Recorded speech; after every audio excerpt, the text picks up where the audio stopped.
इस पार्ट में हम लोग क्वेश्चन नंबर 3 को लगाना शुरू करते हैं। क्या कहता है? ऊष्मा चालन की स्थायी अवस्था में एक 20 सेंटीमीटर लंबी छड़ के सिरों, सबसे पहले जो है छड़ की कुल लंबाई दे रखी है 20 सेंटीमीटर।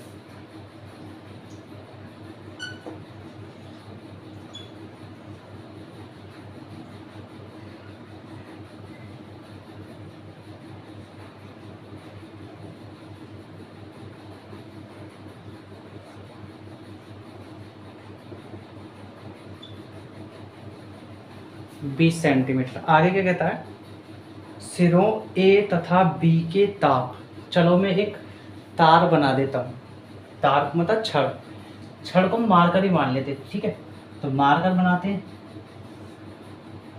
तो इसका ए पॉइंट है, इसका बी पॉइंट है। इसकी जो दूरी है वो कितनी है? 20 सेंटीमीटर। L equal 20 centimetre. और ए का ताप कितना दे रखा है? 100 सेंटीग्रेड। तो इसको θ1 कह सकते हैं आप, 100 सेंटीग्रेड। और θ3 दे रखा है हमको क्या? 0 सेंटीग्रेड। अब कहोगे कि भाई θ3 डायरेक्ट क्यों मान लिया, θ2 क्यों नहीं माना? देखो क्यों नहीं माना अभी बताएंगे। क्षण पर ए सिरे से 6 सेंटीमीटर दूरी पर ताप की गणना ज्ञात कीजिए, सॉरी ताप की गणना कीजिए। तो मतलब ए सिरे से कहीं यहाँ होगी 6 सेंटीमीटर दूरी, ये वाली, ठीक है। इसको आप चाहे तो L1 कह सकते हैं।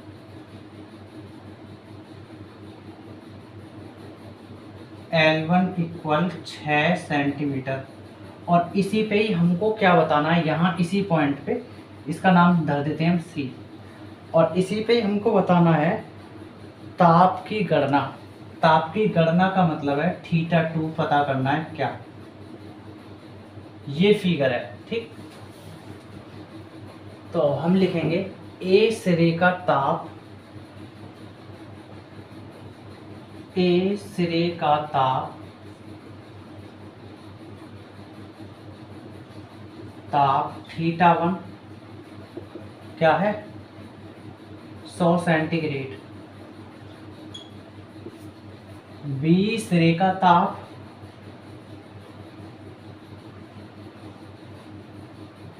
बी सिरे का ताप θ2 कितना? 0 सेंटीग्रेड या सेल्सियस डिग्री कह सकते हैं, ठीक। अब हमको दे रखी है कुल लंबाई। एक पार्ट दे रखा है 6 सेंटीमीटर, ये वाला पार्ट हमको पता नहीं है। कुल पार्ट कितना? 20।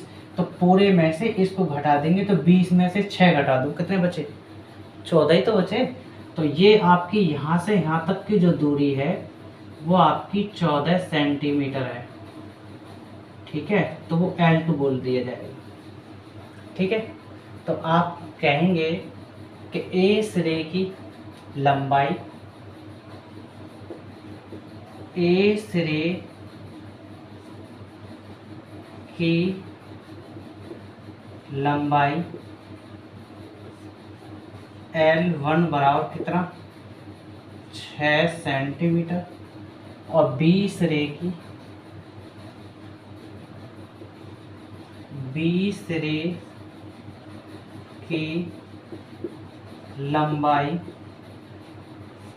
L2 बराबर 14 सेंटीमीटर, ठीक है। ताप प्रवणता के लिए फॉर्मूला क्या पढ़ें?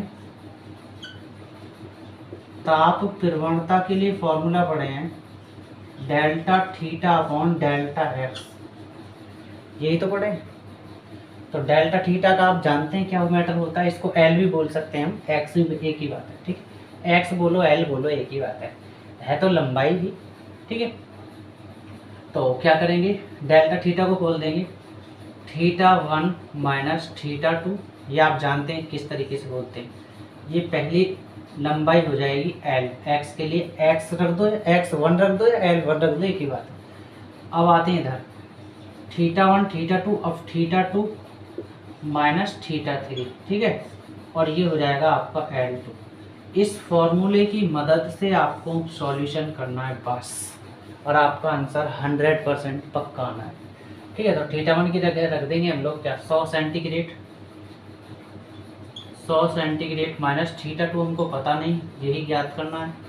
L1 क्या है, L1 क्या है 6 सेंटीमीटर, चलो 6 सेंटीमीटर।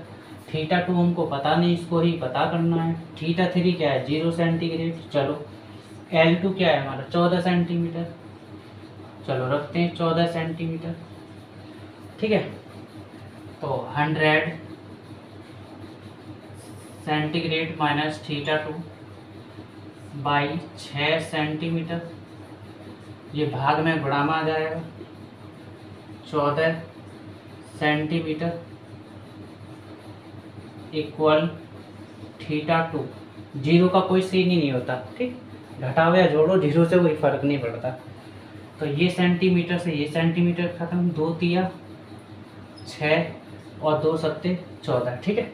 तो 3 का है में भाग में, तो उधर चला जाएगा 3θ2, तो 3θ2 इस 7 की गुणा इधर कर देंगे, तो ये हो जाएगा 700 सेल्सियस डिग्री माइनस ये कितना हो जाएगा θ2 में 7 की गुणा करोगे तो 60θ2। θ2 वाले इधर कर लेंगे, बुलंदशहर से औरंगाबाद लेकर आएंगे क्योंकि बुलंदशहर में माइनस है, प्लस कर देंगे इसको इधर औरंगाबाद लाकर। तो 3θ2 प्लस 7θ2 इक्वल 700 सेल्सियस डिग्री, ये कितना हो जाएगा 10θ2 बराबर 700 सेंटीग्रेड और θ2 इक्वल 700 सेल्सियस डिग्री या सेंटीग्रेड एक ही बात है, 10 गुणा में भाग में चला जाएगा, तो ये 0 से 0 खत्म। तो θ2 जो मिलेगा आपको 70 सेल्सियस डिग्री आपका आंसर आ जाएगा। अगर आपको मेरा पढ़ा हुआ समझ में आता है तो आप लाइक करें, सब्सक्राइब करें, दोस्तों तक मेरी वीडियो को रायते की तरफ फैलाएं।